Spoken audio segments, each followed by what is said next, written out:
freewheeling cavalcade of circular motion, thus defined by the octagon table of double-wide mental introspection and dedicated utilitarian outward thinking in defense of zero content. Translation: we ain't got nothing. Oh, hey, folks. Dude here. Coming out again, an iteration of Dude After Dark. One of the probably strangest lead-ins I possibly could think of is exactly the kind of stuff that's been going on, happening to a former president, now currently running to go back into the White House. Man, I got to tell you what.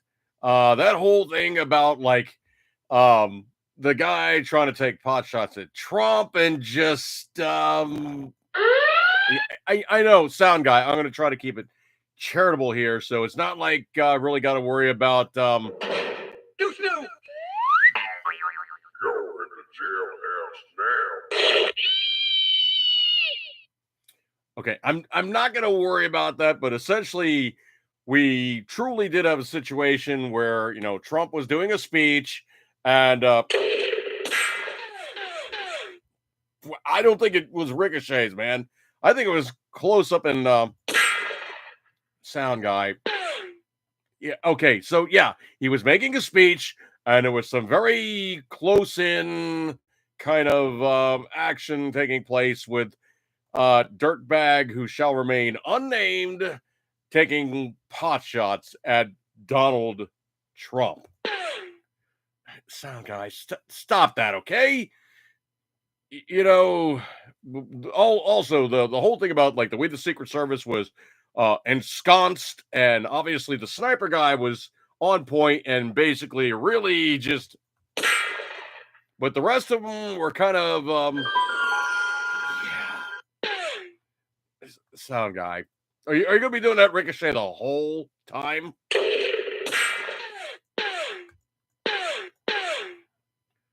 Okay, I think I see a trend developing here. He's going to be playing the ricochet because the way that it was, to my, okay, not like Secret Service tutored eye, but the position they allowed that guy to maintain on a high point while not going. Why is this guy futzing around with a firearm in the same basic general direction as the person that we are protecting? I'm going to have to call that. Yeah, well, sound guy. Really, it's more like bull meow. Yeah, it's more like bull meow.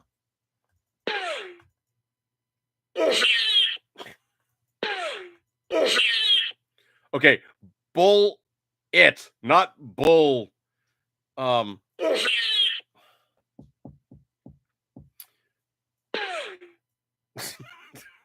I have a funny feeling he's just going to be doing this all through the show.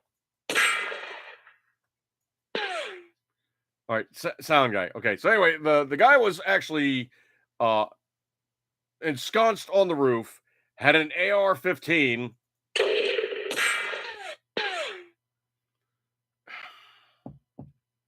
Anyway, the Secret Service allowed the guy to maintain a position up there, and it seemed very much like it was definitely bull splat. Definitely bull splat. Anyway, got a bunch of stories lined up. I don't know if I'm going to go for the full hour. I mean, I'm kind of really dragging ass here. I really worked pretty hard. I mean, I had like 3 gigs in a row this weekend, so I literally worked Friday, Saturday, Sunday, Monday, the whole weekend.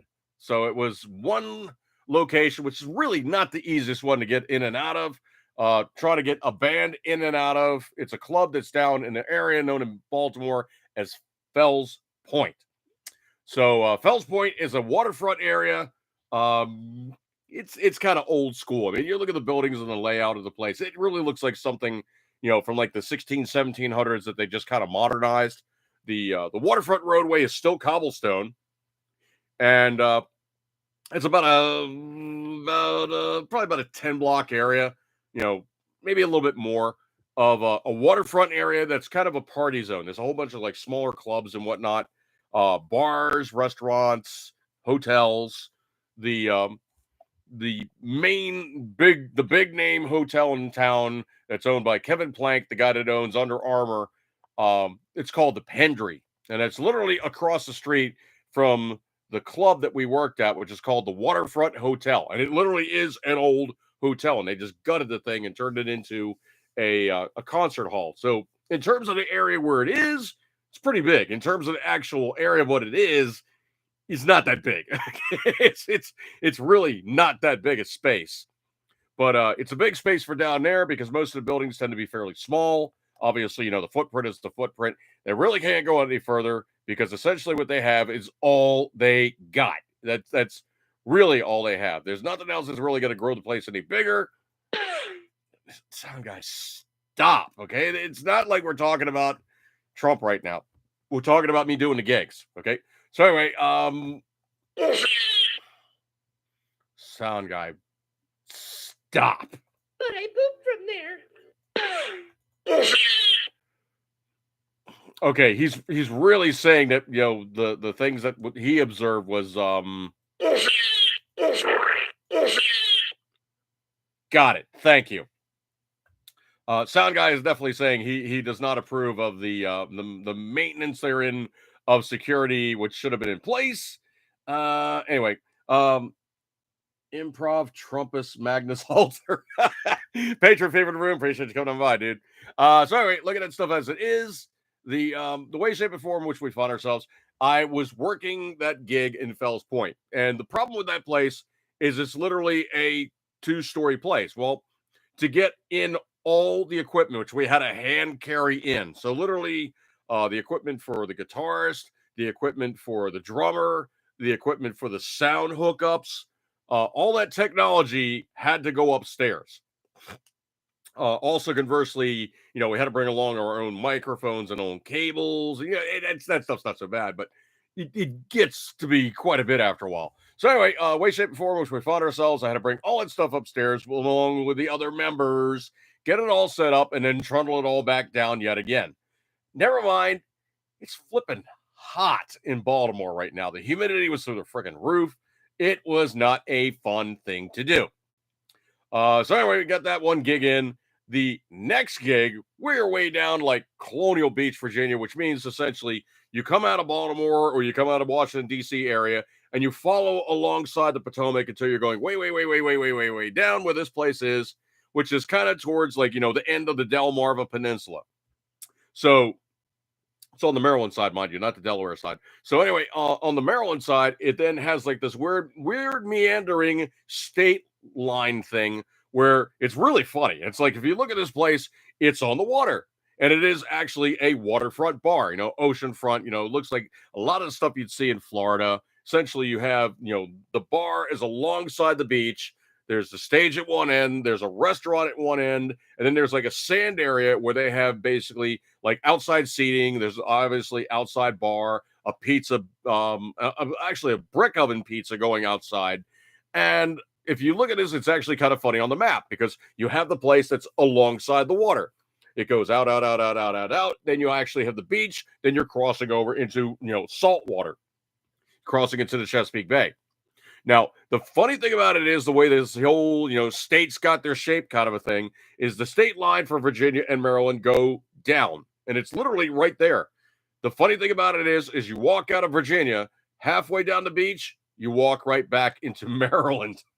And then, of course, you're in the waterway, which is the Maryland waterway. So essentially, half the beach, literally dividing up along the line of the beach, half of the beach is in Virginia, half of the beach going into the water is going back into Maryland, which I think is just hilarious. You can literally walk out of one state and walk into the other simply by just going out trying to take a swim. Then, of course, as you're wet, you're importing Maryland water and sand back into Virginia. Never fails to crack me up how that thing is set up. So that was the second gig. The last gig we did was at a place in Ocean City, Maryland called the Purple Moose. Now, if you go to Ocean City from Washington, D.C., you are essentially just going due east. You're literally just leaving out of D.C., entering Maryland, getting out of Maryland, proper, crossing over the Chesapeake Bay Bridge, then crossing over a couple little bridges, and then finally you're finding yourself going due east into literally that area before you hit you're looking at like the eastern shore of the United States. And across there, 3,000 miles away, you have England. So where we were, literally, it's just you hit the beach and you look out, it's open water. So the way that this club was set up is essentially the stages at the back of the place, and as you walk out towards the, air quotes front of the bar, you then go to the boardwalk, and the boardwalk essentially is, a wooden boardwalk alongside the ocean and alongside Ocean City, Maryland. Now, if you look at Ocean City, it's kind of like Manhattan, except it's a long, skinny peninsula going down. And obviously, you have a bay side. So there's a bay side in between that one piece of land going to Ocean City. There's a bay. Then on Ocean City, you have literally the spit of land. And then you have the eastern side. So you have the bay side on the west side, the ocean side on the east side. Now, the Purple Moose is on the ocean side. So if you walk out of the Purple Moose, you literally could just go straight across the ocean and you're in England. Now, the thing about it is that place really was not the most hateful place to load in and load out. It's just it was a Sunday, Monday gig, which was a little strange because most time bands do gigs. They'll do Friday, Saturday, or they'll do Sunday, Monday. It's rare that you do a gig where it's Sunday going into Monday. But what it is they're trying to fatten the thing up, and they're trying to say, like, it's Groundhog Day. Everybody's down here on vacation. Every day you're down on vacation. It's another day you're on vacation. Since you're down here anyway, you may as well go and hit this bar and drink, dance, and, make fools of yourselves. So anyway, the way, shape, and form in which we had that one, the load in and the load out on that one was not so bad. Only problem is to get to Ocean City, you're driving a fairly good amount of distance. I mean, it's about a 2.5 hour commute to get out of my area in Baltimore to get down to Ocean City. So I literally have to go down and then cut east. So I got to go south out of Baltimore and then cut east towards Ocean City. Not the most hateful of drives. I mean, I've done it numerous times. I've been down there a bunch of times. I've stayed down there a bunch of times. It's not completely inaccessible. It's just more work.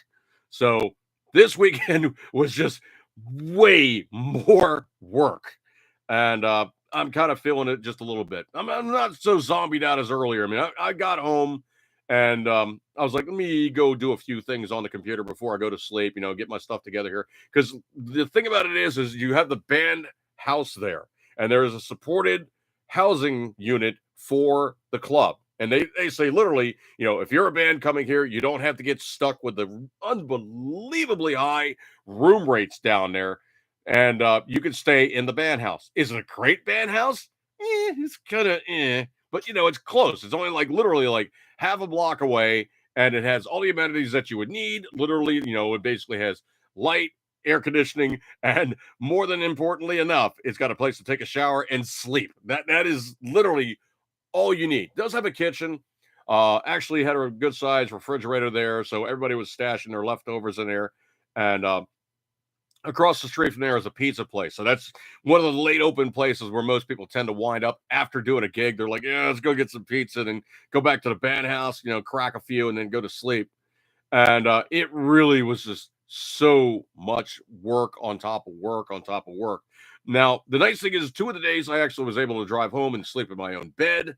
But when I do the gigs in Ocean City, I'll stay there overnight one day. And because I normally function at night, when we get done with the gig, I'll get everybody all loaded out. They're all ready to go. Everything's cleaned off the stage. Everything's put away. Back in the vehicles are being transported back to their, respective owners' homes and, wherever they store their equipment in between gigs. And I just drive back. I get done with that last gig and I just gather up all my stuff and I just drive back. The only other thing I do that's really kind of a namesake thing is I don't know if anybody has actually ever been to Ocean City, but there's a couple of major namesake things down there. There's a caramel corn known as Fisher's popcorn. That's huge down there. I mean, everybody gets that popcorn. It's really good. It's very fresh. They're constantly making it. They actually also have, a couple other varieties. Obviously they have the caramel corn. They have a cheese. They have, like an Old Bay corn, which is, kind of a really Maryland thing. We put Old Bay on just about everything down here. And the other place is called Thrasher's. And it is literally like, if you want to get like old school creme de la creme French fries, like right out of the fryer, that is your place. And literally, they take the potatoes, they cut the potatoes, they fry the potatoes. There is no in between. There is no Bravo Sierra. They just do it right then and there. Come out the oil, bit of salt on them, and you're getting them like literally like right out of the fryer. And they're fried in peanut oil, so it is old school type of stuff. Zach, appreciate you coming by tonight, dude. So it's old school type of stuff. Now, the other thing that's kind of funny is you go over to the delivery area, you get your popcorn, or you basically are scarfing your popcorn. Then, of course, you get your Thrasher's French fries. So you go to like the dress up area for your French fries, and they have only two things. They have salt and read like salt shake, like the big salt containers, and they're just like poking holes in it, so you can just take that, and just kind of like, hoover it on there, because obviously you need salt because you're sweating so much in the summertime. But they have salt, and the other thing they have is malt vinegar. That's it. So it's been funny too. Anybody that knows the game, they do not have ketchup. And you'll have some, nabob who's never been to OC, or they don't know the way it works, and they're like, "Hey, how come you don't have any ketchup? Where's the ketchup?" And everybody's kind of looking at the guy snickering, going, "Oh, this is going to be good." That's when you see somebody behind the counter going, "We don't have ketchup. If you want ketchup, go talk to those guys over there at the hamburger stand. They got ketchup. We don't do ketchup here." Yeah. Patriot Fever said, sounds like a place near here. You get to order fries or side of burger. There's a burger place literally like, rock throwing distance. And then the other one that's kind of big down here. And as a New Yorker, I do not get this, but there's a place down here called Grotto Pizza in Ocean City. To me, it's it's pizza, but it's I'd rather just have something sucky like 7-Eleven pizza, but it's nothing stand out. But they, Grotto Pizza, and I finally asked somebody who was from that area, and I'm like, dude, what's the deal with Grotto? And it's like, well, it's not like it's great or it's amazing or anything. It's just something we've always had. But there's another place that's literally like around the corner from Purple Moose called Tony's Pizza. That's the guy I'm going to go see. Their pizza is not New York pizza, but about as close as you're probably going to get in Maryland, and really about as close as you're going to get in Ocean City. Tony's Pizza is probably one of the better pizzas in my area. Downside is it's, like on the Eastern Shore, and it's in Ocean City, and it's not close to my house. But when I'm down in Ocean City, I'll usually defer and get Tony's Pizza. Now, the biggest problem for me, unfortunately, is there is also a really not bad Asian place around the corner. And if you want to get poke, those are the guys. They literally have a poke bowl, ramen, all kinds of other good stuff. And they are literally right around the corner from the Purple Moose. And I usually wind up going there. So that was basically my weekend, working 3 gigs, working my ass off, coming home, zombied out, messing around the computer for a little while, and then finally realizing I need to get horizontal big time. And I was down for the count for a few hours on that one, hardcore. Woke up, kind of walking around still, of course, needing some tiki juice. But I'm kind of, I'd say probably about 85% back to, somewhat semblance of normal again. And it's just a lot of work, man. It really, really kind of kicked our asses. So anyway, going into the news feed, I have so many memes from all the Trump stuff. I'm gonna have to dig through so many memes, because literally when I was down there, I was cutting and pasting and carrying on and having a good old time, posting all kinds of very, very pro-Trump kind of good stuff. But let me scroll down here. Scrolly. I got a bunch of news stories and a bunch of memes, so I'm gonna have to cut through the chaff there. So give me your leave on that one. And some of the news stories are very, very, very interesting, shall we say. This one I find to be completely hilarious, and unfortunately, I am going to be suffering Schadenfreude big time with this one. big time. I'll have Schadenfreude. So the congressional Democrats, that's coming to truthpress.com, congressional Democrats are breaking down in tears during a meeting on Joe Kaka's future. So Democrats in the House return to Washington with a critical agenda to address Joe Kaka's potential candidacy as the congressional recess concludes. Tensions have been rising since June's debate, and an increasing number of lawmakers have expressed their doubts about Joe Kaka's abilities in the upcoming race. The president, meanwhile, has been making efforts to dismiss any speculation of him bowing out just before a crucial Tuesday meeting dubbed the Come to Jesus session. A smaller contingent of Democrats from key swing districts held an emotionally charged meeting complete with tears. I cannot do this justice, folks. They're freaking out. He's got to step down, and then you had like this secondary wave of action, which really seemed to be like, oh snap, they're really seeing us freaking out. And then the secondary one was the Democrats were then like, well, we better stand behind our president, and that also came out.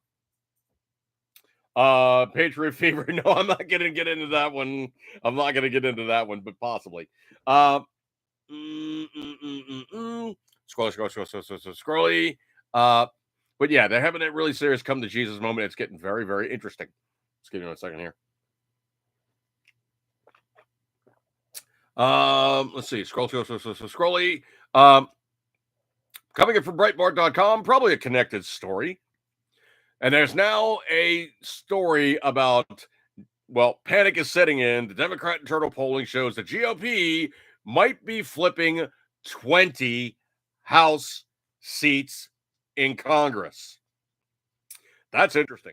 So the Democrat internal polling reporter reveals the House Republicans can flip as many as 20 seats, further increasing their majority. Quote, one Democrat insider tells the members of a briefing on polling that shows House Democrats lose many 20 seats. Mark Caputo, a national political reporter for Bulwark, wrote, quote, we're supposed to win the House, the source told Caputo. House Democrats have not fared well since President Joe Kaka's subpar debate performance against former President Donald Trump. Before the House Democrats Tuesday morning come to Jesus meeting on whether Biden should step down, some battleground Democrats held back actual tears.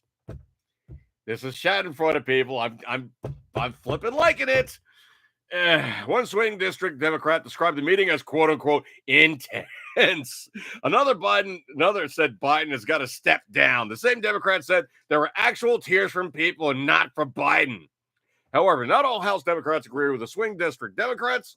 One House Democrat said most of our caucus is still with him, meaning he'll stay in, which sucks for our country. Wow. Whether or not I have concerns is beside the point. He's going to be our nominee, and we have to support him. Representative Jerry Nadler, also known as Fat Ass Fart Boy, said. If there's anybody I really truly detest that's, an elected official, Nadler is hugely high on the list. After the House Democrat meeting, Representative Steve Cohen, Democrat from Tennessee, was asked if all the Democrats are on the same page. Quote, no, we're not even in the same book, he said. It's a Schadenfreude, people. I'm flipping liking this. I really, really am. This one I cannot do justice. In the comedy and the whole, oh, these guys are gonna get nukes. It's gonna be so scary when they do these things. There's some guys who are just beyond unbelievably inept, and I'm just talking like. No, sound guy. No, I think it was a little bit bigger than that.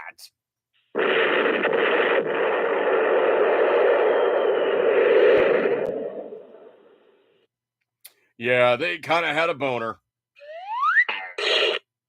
Not that kind, sound guy. Okay, the boat horn is actually correct. Yeah. So Iran has just sunk its own warship during repairs. The Iranian Navy frigate Sahand sank at the port of Bandar Abbas on Tuesday, 2 days after it capsized during repairs and was rebalanced in a last-ditch effort to save the ship. So the IRIS Sahand was one of Iran's newest and most advanced warships, a Moduj class frigate, launched in 2018 and extensively upgraded in 2021 with improved radar, air defense missiles, and double its original capacity for carrying anti-ship missiles. Yeah, but the thing about it is, it's not even their boat. So the Moduj, and I'm saying Moudge,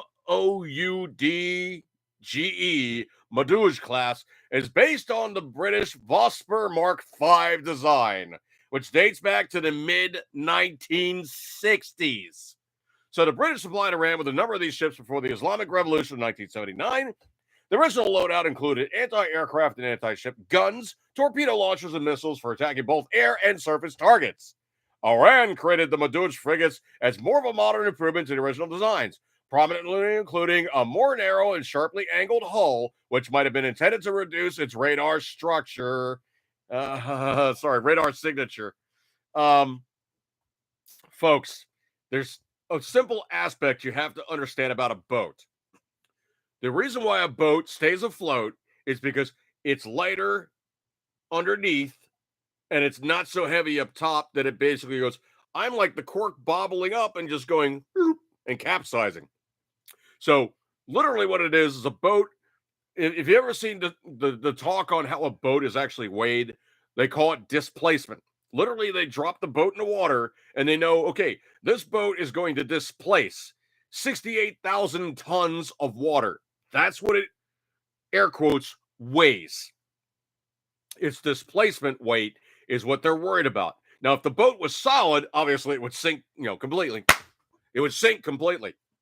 Since the boat is basically a hollow combination of structure and air spaces, it can float.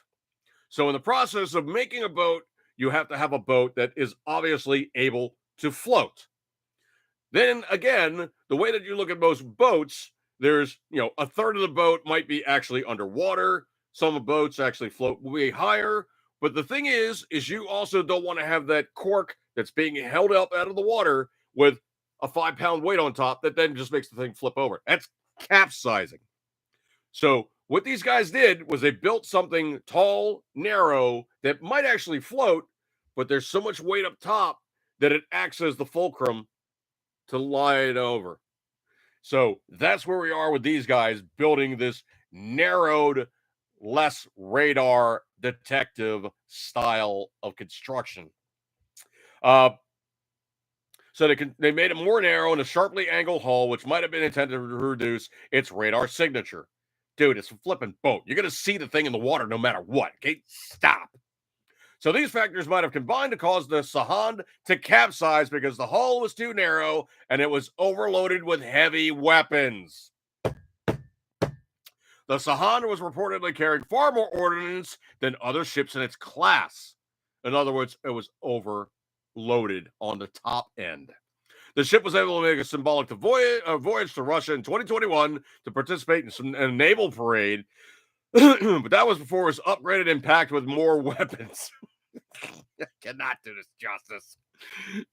Western military analysts believe Iran has been using relatively stealthy ships like the IRIS Sahand to assist Houthi terrorists in Yemen in targeting commercial vessels with their drones and missiles. According to Iranian state media, the Sahand was docked in Bandar Abbas to receive quote-unquote repairs for unspecified reasons. Guys, you built the wrong kind of boat. On Sunday, the ship, quote-unquote, lost its balance due to water ingress, listing more than 90 degrees to port and becoming partially submerged.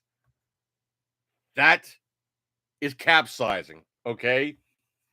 The boat was up, the boat's lying down, the boat is partially submerged because it's not intended to float sideways, folks. That's not a boat anymore. That's a shipwreck. Let's see. Saltwater usually wreaks havoc on sensitive electronics, even on civilian ships. So vessels have been scrapped with similar incidents. The Iranian Navy decided to try to save the Sahand by rebalancing it. But on Tuesday, state media reported the effort had failed and the frigate was lost. Oopsie. The Sahand warship, which was rebalanced on the water with great difficulty on Monday, has now sunk with a rope holding the ship broke. Holding it up with a rope. Several minor injuries were reported during the incident. The Iranian Navy has a long history of serious accidents, including another frigate in the Mooch class, the IRS Damavand, which capsized and sunk in 2018 after it ran aground on a seawall. Man, these guys really, truly have a S-hit history with boats. Another frigate, the IRIS Talia, actually suffered the exact same fate as the Sahan in December 2021, rolling over and sinking while docked in Bandar Abbas. The unfortunate Talia sank in port before it had even been formally commissioned. Man, these guys really, truly have a crap record with boats. The opposition-run Iran International News site on Tuesday quoted unnamed, quote, security analysts who suggested the Sahan might have been sunk in an Israeli cyber attack amidst the ongoing shadow war between the two enemies. No, you guys are a bunch of inept morons who can't actually make a boat work. The ship was sunk on Tuesday, was actually the second Iranian frigate named Sahan. The first one was sent to the bottom by the U.S. Navy in April 1988 as part of Operation Praying Mantis, a retaliatory operation which Iran critically damaged the U.S. guided missile frigate Samuel B. Roberts with a mine. The U.S. Navy then hit the original Sahan with multiple Harpoon missiles and America's first surface-to-surface battle since World War II, detonating its magazine and killing all 45 of its crew members. They picked the wrong guys to trifle with. Don't hang your crap out the water and say, oh, we dare you, great Satan. Iran. Yeah, that'll teach those infidels. We'll sink another boat. Yipes. Scrolly. I cannot do this one justice. This is one of these ones I found. I think it was somebody posted up as a meme, but it's hilarious. So there's a blue check chick on, I believe it would probably be X/Twitter, and her name was Tara, with the blue check mark at Tara, Tarah. Please do not confuse your half-ass research on internet forums with my graduate degree in political science. Now, the chick that answered her back is known as Veruca Kosher with asterisks on either side, Salt. And she's at Fresh Squeezed 16. She's blanking hilarious, mind you. She said, a graduate degree in poli-sci? Well, I'll have a venti latte then, please. I cannot do it justice, man. I love when these guys get all snarky and I have a college degree. It's like, you might have a college degree, but you're still a flipping moron. Let's see. Scrolly. This one I think is blanking hilarious. Supposedly, there is a interview with this chick, and I think it's actually one of these online magazines that tends to try to pump itself up as something really more than what it is. But they had this cover page, and I believe the magazine actually might be Medium, but it says, quote, liberal woman, end quote, complains that it's hard to find masculine men who aren't conservative. She's like this blonde fluff ball with way too much makeup on, eyebrows that look entirely too perfect. She's actually she would probably rate about maybe like a 3 or a 4. She's not really all that great. I mean, with a lot of makeup on, she's like 4.5, maybe. All right, she's adequate. She's not like gorgeous. She's adequate. But in a text it says, she says it's difficult to find a liberal man who is willing to pay on the first date and fulfill a, quote, more traditional masculine role in the relationship. And she says this relation's about dating in 2023 as a woman. So apparently this thing's been floating around for a while. Wow. I'm just looking in the room here real quick. Zach, how do I feel about Trump's pick for VP? Well, he's a former Marine. He's really, I got some more I'm going to get into him about him in a little while. He's exceedingly pro-gun. And I do have a really hilarious, screaming Mimiite announcement, from the other side about how disturbed, worried, and concerned they are that J.D. Vance actually is running. Now, the thing about it is if you look at the guy's history, and I'll get into it in a little while. Okay, I got more about him, but he's got a very interesting personal history, and the guy has definitely had not the easiest life, mind you. He's not had the easiest life, but I think he's going to be a superlative running mate. He's actually young. I mean, he's only 39. To run for president, you need to be a minimum age of 35. So potentially, Trump could run, have his second term, and that would be, the end of his political career as president. Then Vance could go in and he could run for 2 terms. That could be very interesting. It'd be 12 years of very conservative rule, and the guy truly does have a very conservative position in the way he does politics. But I'll get into that in a little while. Shapiro's description. Oh, okay. So Ben Shapiro's description of Vance. Other people be measured in strategic. Vance is more of a we ride in 45 seconds Patton style. Zach, you appreciate my opinions. Well, I appreciate you kindly. Let's see. Scrolly. This I find hilarious.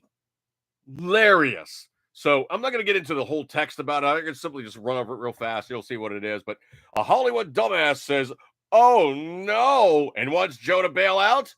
This after fundraising for him only 2 weeks previously. So, weeks after running a fundraiser for Joe Kaka, George Clooney pens a New York Times op-ed dumping him and saying, "Joe, please don't do it."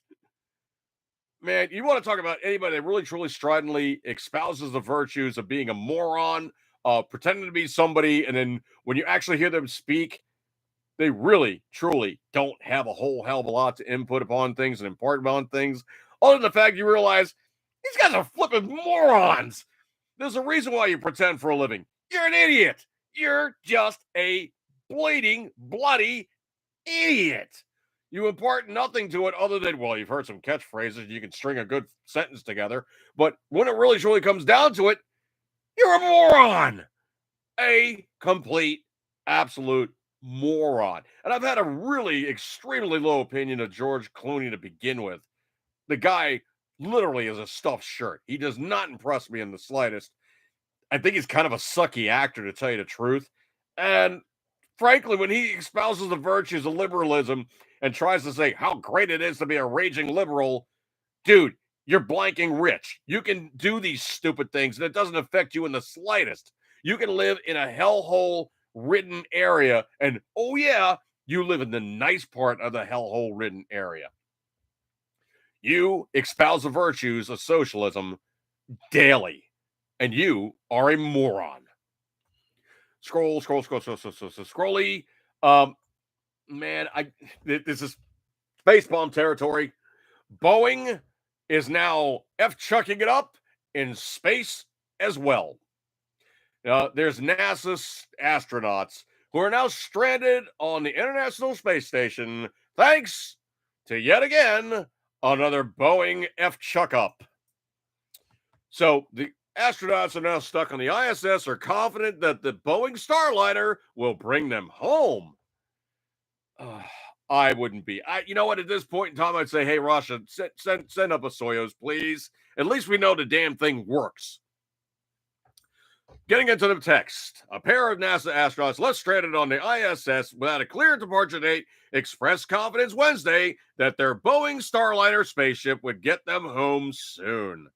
So Butch Wilmore and Suni Williams blasted off on June 5 following years of delays and safety scares that affected the Starliner, as well as 2 aborted launch attempts came as the 2 were strapped in and ready to go.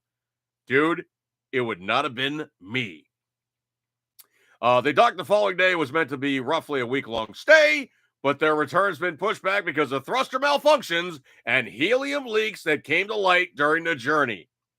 Now, let me get really technical here for about 2 freaking seconds. Of the 2 noble, the 2 higher, absolutely, really latest of the 2 gases that we have literally on this planet Earth. 2 of them. We have 70% of the planet that is two parts of that component comprising those and oxygen, water. We got tons of hydrogen, right? What does Boeing use for the thrusters? A gas that, when you use it, the molecules go up into space. They're gone. Now, if we lose helium, it's gone. If we lose hydrogen, we have plenty of this stuff. We're not running out anytime soon. Now, the thing about it is they use helium for the thrusters. In other words, the little things that go and, micro steer the thing to actually hook up on its docking procedures. Minor course corrections. That's what the thrusters do. But they used helium, irreplaceable gas that once we use it, it's gone. I mean, it literally is going out into space, no more. Done. Irreplaceable stuff.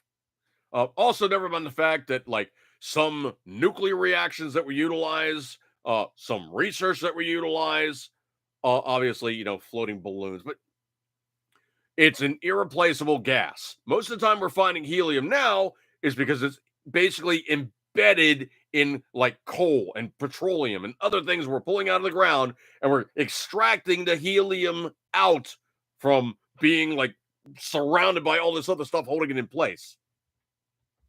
The thing about it is once we use it, it's gone. If we were using hydrogen, yes, the explosion hazard, all the rest of that fun, happy stuff. But if it's an atmosphere of just hydrogen, there is no explosion hazard. So potentially we could be using just hydrogen instead of helium, but they're like, oh no, it's too much explosion hazard. You're talking one gas that, yes, it might be inert, or another gas that might not be inert because of, obviously, if it mixes it up with the 14 bazillion like molecules floating around in space and it bonds to it, we might get a micro fart out.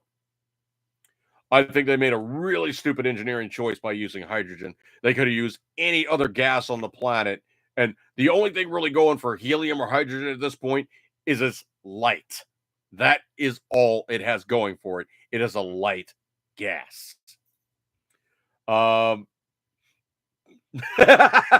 Patriot Fever. Why not just send beans and cabbage for the thruster fuel? Jeez. Hey, we need to change direction. No, other way. No, back some. No, we're overshooting. No, you need to go a little bit further. No! We're gonna go into space!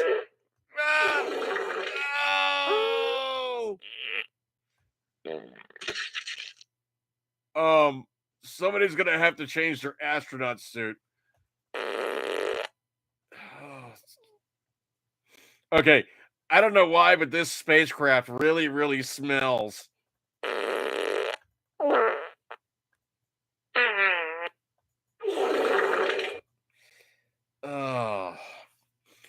Hey, what's it smell like in here?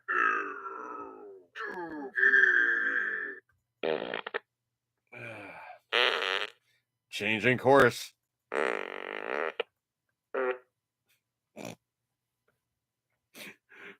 Oh, we're gonna miss the space station. Oh yeah, that's better.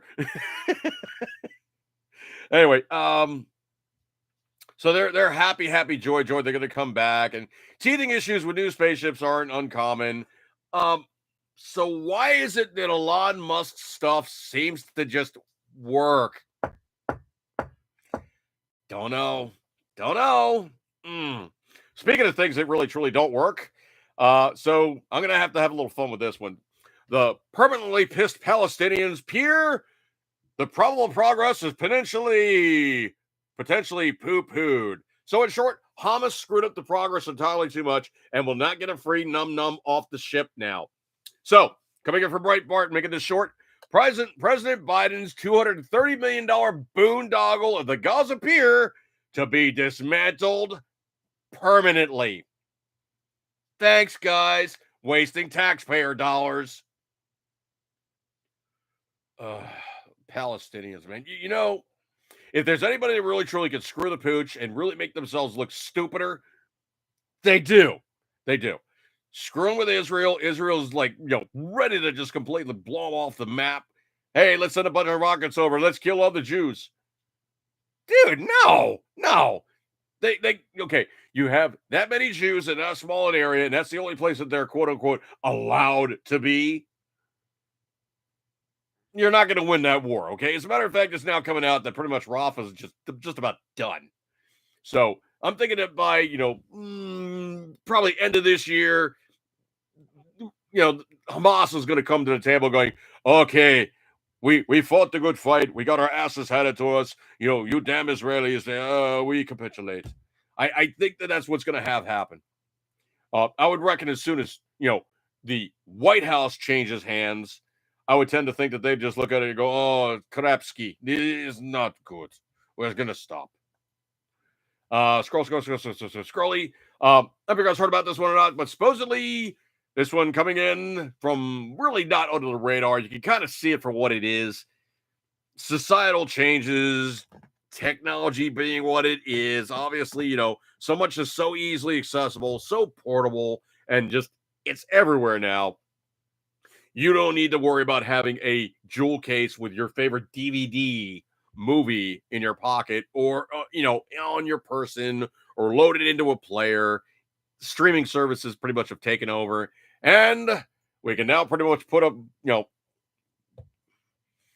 we can pretty much put the shovel in the dirt. This one is a dead duck. Redbox has now announced they're going to shut down and miss the parent company. Has now claimed bankruptcy, and they will now seek liquidation because it just ain't profitable to be renting movies and games out of the Redbox units. Even maintaining a small footprint ain't gonna happen anymore. You probably heard this one done to death, but supposedly truthpress.com, Biden has accidentally called Zelensky President Putin. And referred to Trump as vice president instead of horizontal Harris. Yeah. CNN will still be sucking, but now they're sucking with only 100% less. they just killed 100 jobs, and they're trying to now say that they're streamlining, making their operation work better, but nobody really watches CNN. I mean, that thing's kind of circling the drain. It's like, who watches, like Rachel Maddow and all those guys on MSNBC? It's just not even fun to watch. This one was quoted earlier in the room, but Ben Shapiro absolutely wrecked the farter Eric Swalwell. And thanks, sound guy. After he tried to derail a hearing. Man, I cannot begin to tell you how funny it was to watch Ben Shapiro ripping him up. So you know what, fart boy, don't mess with the smart Jewish guy. He'll just make you look dumber than you already are. Okay, don't do it. Okay, it's not gonna work out for you. Scrolly.